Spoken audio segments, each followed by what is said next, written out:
Hello everyone, আসসালামু আলাইকুম।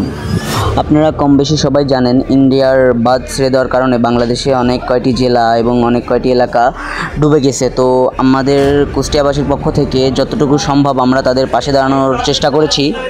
দেন আমাদের টিম নিয়ে আমরা ফেনীর উদ্দেশ্যে রওনা দিয়েছি কুষ্টিয়া থেকে। তো এখন আমরা পদ্মা সেতু টোল প্লাজার কাছে। সবাই দোয়া করবেন আমাদের জন্য। আমরা জানতে পারলাম নোয়াখালীর অবস্থা বেশি খারাপ, তো আমরা রুট চেঞ্জ করে আমরা নোয়াখালীতে চলে এসেছি সকাল 8টা বাজতে বাজতে। দেন এখানে কিন্তু অনেক পানি, এরপর থেকে আর ট্রাক যাবে না, এখান থেকে নৌকাতে করে সব নামাতে হবে। অলরেডি আমাদের প্যাকেটগুলো নামানোর কাজ শুরু হয়ে গিয়েছে। নোয়াখালীতে আসার আগেই নোয়াখালীর একটা স্থানীয় লোকের সাথে পরিচিত হয়েছি আমরা। তো ওনার একটা জায়গা আছে, ওই জায়গাতে আমরা আপাতত রাখবো এগুলো। প্যাকেটগুলো নামানো শুরু হয়ে গিয়েছে, আমরা প্যাকেটগুলো সবাই হাতে হাতে নামাচ্ছি।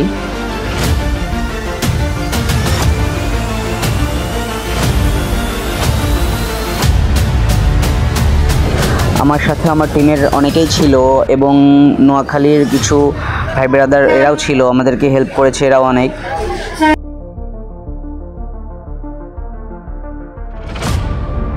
এখানে যারা কাজ করছে সবাই আমাদের টিমের। তো আমরা যেখানে খাবারটা রাখবো ওখানে নিচটা পুরো পানিতে লোড হয়ে গেছে, তো আমরা উপরে তুলে দিচ্ছি সব খাবারগুলো যাতে খাবারগুলো সুরক্ষিত থাকে। তারপরে আমরা উপর থেকে প্যাকেট গুনে গুনে নিচে নিয়ে সবাইকে দিব। প্যাকেটগুলো নিচে রাখলে সব প্যাকেটগুলো ভিজে যাবে, তাই আর কি আমাদের সবার অনেক পরিশ্রম হয়েছে। পরিশ্রম করে আমরা এই রুমের ভিতরে সব খাবারগুলো রাখি।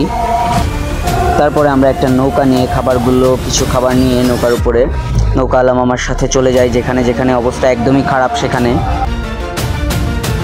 তো আপনারা দেখতেই পাচ্ছেন অবস্থা কত খারাপ। এটা কিন্তু একটা এলাকা, ওই যে দেখা যাচ্ছে ওইগুলো সব বাড়ি।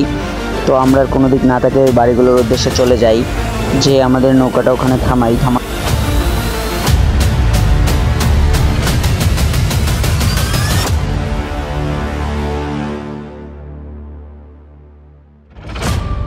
তো আমরা একটা এরিয়া শেষ করে আর একটা এরিয়ার দিকে যাচ্ছি। এই এরিয়ার লোকের অবস্থা একদমই খারাপ।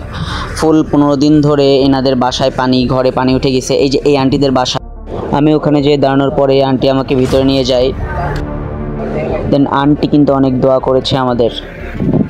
তাদের মন মানসিকতা কিন্তু অনেক ভালো। এই পানিতে ডুবে গেছে তারপরেও তারা আমাদেরকে নাস্তা দিতে যাচ্ছিল। আমরা তারপরে বললাম না আন্টি থাক, আমরা অনেক খুশি হয়েছি। তারপরে আন্টি আমাদেরকে একটা শর্ত দিয়েছে, বন্যা শেষ হয়ে গেলে আমাদের এলাকায় আসবেন। আপনারা একটু ধৈর্য ধরেন, পর্যাপ্ত পরিমাণে খাবার আছে, কেউ পানিতে নামবেন না। দেন তারপরে আমরা আর একটা এরিয়াতে চলে যাই। এখানে সবাই খাবারের জন্য পানিতে লাফ মারছিল। দেন আরও অনেক কিছু ছিল, সব কিছু পানির ভিতরে আপনাদের কাছে ভিডিও তুলে ধরতে পারি নাই, সরি।